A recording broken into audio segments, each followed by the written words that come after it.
On today's Retro Tech Repair, we're going to be reviewing this VTech Talking Soccer that I bought spares or repair on eBay.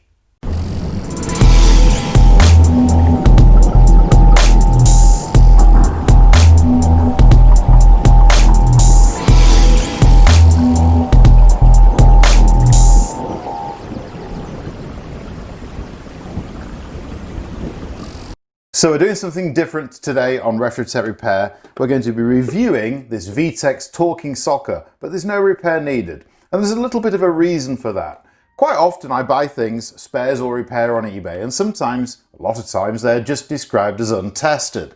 Now untested generally means it didn't work, I tested it, I tried to mend it, and I made it worse. That's eBay code for untested. But in some cases, untested means just that. You buy something and you put batteries in it and it works. Now, a lot of times, those aren't particularly interesting things. So you might buy something that lots of people have, that there's lots of videos on YouTube, and it works, and you've no video. So sometimes I just sell that stuff right back on eBay. By the time I've paid fees and everything, I don't make any money, but you know, I do sell them back on.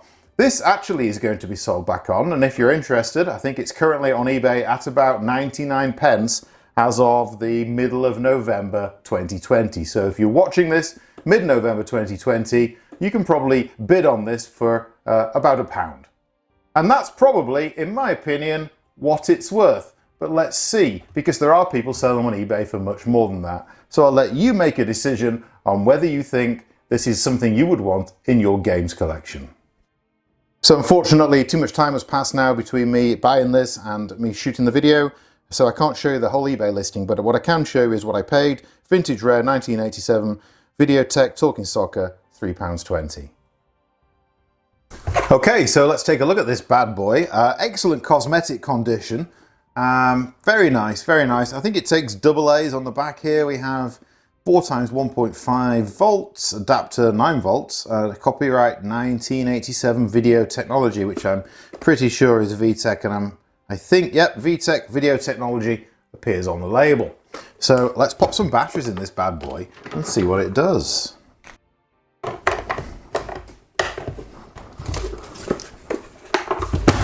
All right, so I am going to put the sound. Let's start with the sound off, hey? Let's start with the sound off and see how the game plays. Okay, so power on. And I have to say, first impressions aren't great. The characters are very, very small, and the angle that you need to view them at isn't great either. So they pretty quickly disappear if you have this at an angle which is other than kind of an optimum viewing angle. Okay, so let's start the game. Looks like we have some directional controls, throw and intercept, and the same for player 2. I think 1 player or 2 players, so we'll play 1 player, then we can take a look. It's really hard to know which character you're controlling, so I can see that the ball is kind of drawn at the foot of one of the opponents, but it's hard to know or to follow which one of the characters that you are actually controlling. Oh, it looks like somebody has scored a goal against me. So, as I say, first impressions aren't great. The viewing angle isn't good, the characters are very small. I'd imagine it's almost impossible to play this outdoors, and the directional controls are awkward. Now, in fairness, I'm not a huge fan of football games. Even the modern FIFA games and the like aren't really my thing, and it's been the same all the way through the various generations of consoles, so perhaps it's a little bit unfair of me to be too harsh about this one, but generally, I'm not really getting it.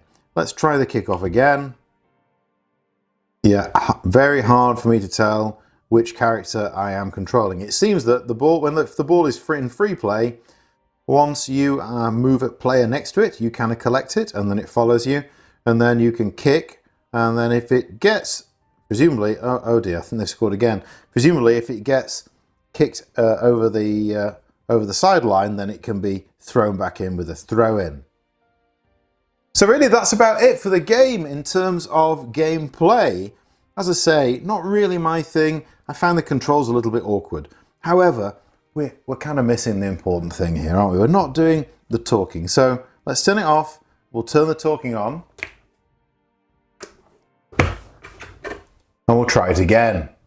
And as we do that, I'm going to move my microphone closer so that you can hear a little bit more what's going on with the game.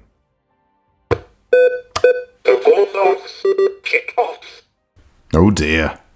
Good pass. The Red Foxes shoot lots of shots. The score is 1-0 for the Red Foxes. The Bulldogs kick off. The Red Foxes should miss the goal. Kick the corner kick. Lots of save. So unfortunately my opinion of the game didn't improve any for having the sound turned on. Well, let's try playing it with the sound turned on and see if the two brought together really makes a difference. The Bulldogs kick off. Welcome to the Champion Cup of Soccer between the Bulldogs and the Red Foxes. The Bulldogs kick off. The Bulldogs kick the ball into touch. Some of those phrases don't work. Kick the ball into touch is something I associate with being rugby. The competitors, the Red Foxes and the Bulldogs, sounds like an American football teams rather than, or American baseball teams rather than soccer teams. Just the whole thing is not working for me. Now, you know, maybe if you're a big soccer fan, or maybe back in 1987, this was cutting edge and amazing. But if it had been in my household, I think on Boxing Day, it would have been going back to Woolworths. So maybe that's about it. I mean, it's a big game where a small game would do, and the size of it is more to do with it being perhaps two players. I sort of get that, but it's about adding the sound, and the sound really doesn't enhance the game. The game would be pretty bad without the sound, and it's pretty bad with the sound. Maybe a little easier to play and work out what's going on, but the sound is so intrusive and so annoying. Not one for me. So I hope you've enjoyed the video today. It's a little bit different. If you haven't, that's fine. Please leave me a comment in the feedback section and let me know if this is something you'd like to see more of. I haven't actually seen this game anywhere on YouTube, and so I thought it'd be worth putting it up as a curiosity today. But I recognise it's not core to the channel, it's not Retro Tech Repair, but it's clearly Retro Tech. So that's about it for our VTech Talking Soccer today.